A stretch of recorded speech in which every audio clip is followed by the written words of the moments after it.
Chris Bumstead. No Olsen. Literally the most aesthetic man on the planet. First off, the guy is huge. The guy is huge. In every sense. He's won MrOlympia the last 2 years in a row, and he's about to make it a three-peat. He's an elite athlete at the top of his sport. I don't look anything like him, but today I have the chance to live a day in his life. He's gonna eat like a bodybuilder. I'm gonna work out like Chris. And he doesn't know it yet, but he's gonna learn to pose like a bodybuilder too. I don't know that I'm gonna be able to keep up, but I'm gonna do my best.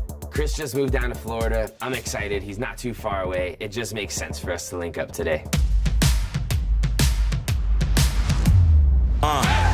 We ready for war, never back down, give me some more. We came for the title, killing the game, dead on the rise.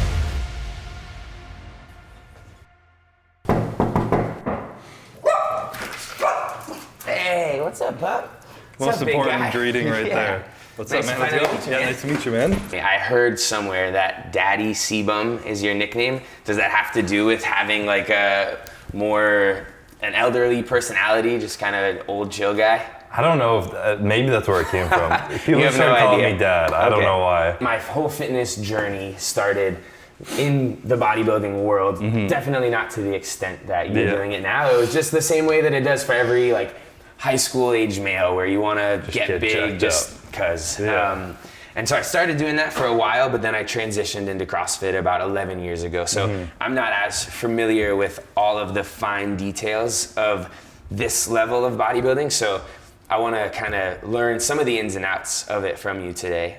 In a year, I'll take like a few months off, and then I'll have like 6 to 8 months of off season. Okay. And you're not just training muscle, you're actually eating, trying to progressively train your metabolism to be able to handle more food. This is during the off season. During the off season. Okay. So like a few months of just slowly eating up, like increasing your calories. But Start with you're consciously doing that. That's Yeah, cool. You're not so- just 6 months of like No, not eating doing like shit. whatever I want. Yeah. You'll start low, like 3,500 calories after prep, Yeah. just to get back into it. And I'll add like 300 calories every couple of weeks. And then if by the end I'm eating more calories than I was the year before, and I'm in the same shape, my metabolism's working better.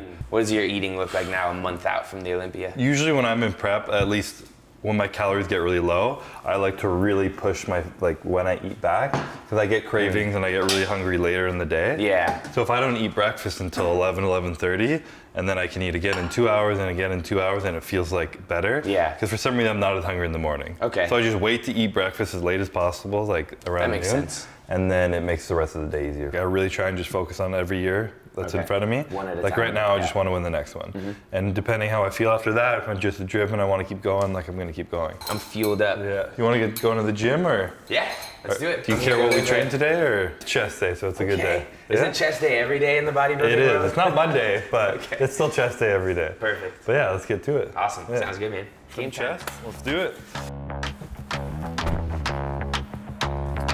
Alrighty. Up. Let's do it.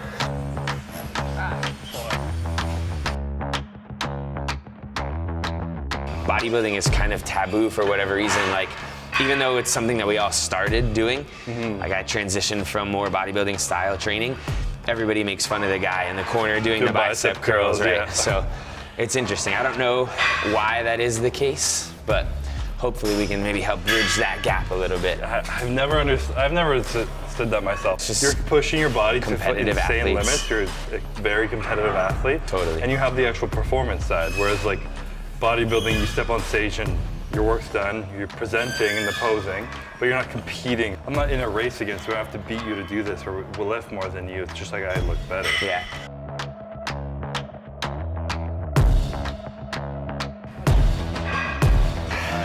Another one, come on. That's been crazy to me, that psychological, like somebody puts their hands on the bar and all of a sudden They touch, whoop. yeah. It's crazy. Especially if someone touches like you feel it and you're, oh, Is that even more? but I'm not really doing much. Yeah. It does definitely, when you take away stabilizing, it makes it a lot easier, which I was trying to just lock you in and not push up, just keep you tight. I appreciate And it. then you just squeeze your pecs. Yeah. Come on, big dog. Let's move it. Bravo. It's very satisfying throwing them too. Yeah, I bet. when you talk to bodybuilders in their prep and their diet, and they're always like, oh, I need to increase my volume, decrease my weights, I'm getting weaker. And like when I picked those up, they felt like 300 pounds, or my off season, they feel easy. Yeah. But when you get into it, if you like mentally get over the feeling that you feel more lethargic and tired, you can still do it. Yeah. It's not like you lost that much muscle in the last week. So if you can like fight past that mental barrier, keep your strength high, keep pushing weights and intensity, not just like, oh, I'm tired, I'm not eating enough. Yeah. Makes you a lot better on stage. Yeah, I bet. Even though it is the truth, you are truly underfueled. Yeah. You can push past that, you know, it's just, even though it is a physiological thing, it's kind of a psychological barrier that you can put on yourself. Keep it clean. Same form, every rep. There you go.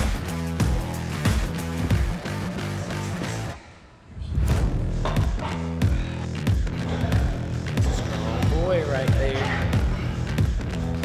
Seem like you've got it figured out in terms of like how many reps to do, where to add like these things in and this thing, and that just comes with time and exposure and experience. 100%. Yeah. It's also so personal with everything. Like I'm sure some people's training, they can go like 7 days a week, no breaks, and then take a full week off or something. Some people need to do like 2 on, 1 off, or like just finding how your body's gonna respond to it. Sure. 3 more. 3. Come on, last set, finish strong. Whew. Good to go? Good to go. Yeah, What's good next? workout. That's it, it's a wrap. That's a prep workout, so when we get back together in the off season, we'll push it a little more. I mean, that was a hefty session for what it was. Like, It's pretty good, yeah. going to muscle failure on almost every set. So always try and go to failure, is just like the more like volume intensity, some stuff is just a little bit less than normal. Probably slower pace. Cool. Just to like make sure you still have strength in each set. Yeah, But nice. other than that, post-workout posing is the next move, so you want to join me? I will do my best. I'll see what you look like in the trunks. Yikes. Let's do it.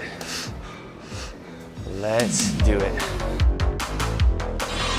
This is it. Yeah, that was bright lights. Yeah, so posing is obviously a huge component of your sport. I know nothing about it. I know how to flex, but I don't know how to pose. Do it.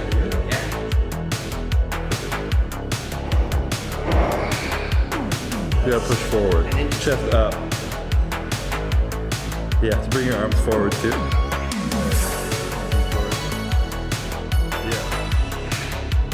And you don't want to look like you're constipated in the face, right? That's part of the hard part, is being able to flex everything as hard as you can. Okay. And then just like looking like And you're not doing anything. You're actively like pushing your waist in, huh? That kind of gives more of that that's like- tapered look. it makes your waist look smaller. Where and are you're you? flexing your lats. So Are you smiling? Are you like I normally stoic? try to look a little stoic sometimes, or smile, or like when you're in a routine, I'll like, when you hit like a big pose, I'll like smirk or something, be a little dramatic. Add a little flair. Add a little flair, yeah. Are the performances themselves pretty exhausting? Oh yeah. Yeah, okay. Like- I thought that the training leading up to it would be the hard part, but that also sounds pretty difficult. It's hard, but like sometimes I'll be actually sore the next day. Yeah. Huh. Like my lower back. Such I hard feel sore. contractions. So you stand, a lot of it's standing like this. Like this is like the front relaxed pose, which is far from relaxed. Relaxed. But when this is how you're supposed to wait on the sidelines the whole time. Okay. So when you're standing this tall, your like lat and back is really flexed, and you do that for 10 minutes up there, you get pretty sore. Yeah, I can imagine. What would that mean to you for your legacy to be a 3-time Mr. Olympia? It means a lot. Like me winning my 3rd Olympia to me means like I'm really coming into being like a leader of this division. Classic Physique's still pretty new. It's only been around for like 5 years. The guy before me won it twice. I've won it twice. No one's ever won it 3 times. So I'll be the first guy to have ever won it 3 times, 3 in a row. And after that, I go for 4, I go for 5, and I kind of want to like leave my mark at the beginning of this division as a guy who kind of like set the standard of what classic physique is like meant to be. I want to be like the guy where people coming up are like, they want to compete because they saw Chris Bumstead and they want to look like Chris Bumstead, and like that's the goal. Even when I'm retired, you know, like, so being in a new division, I think it gives me a really like unique opportunity to be able to be that person at the beginning.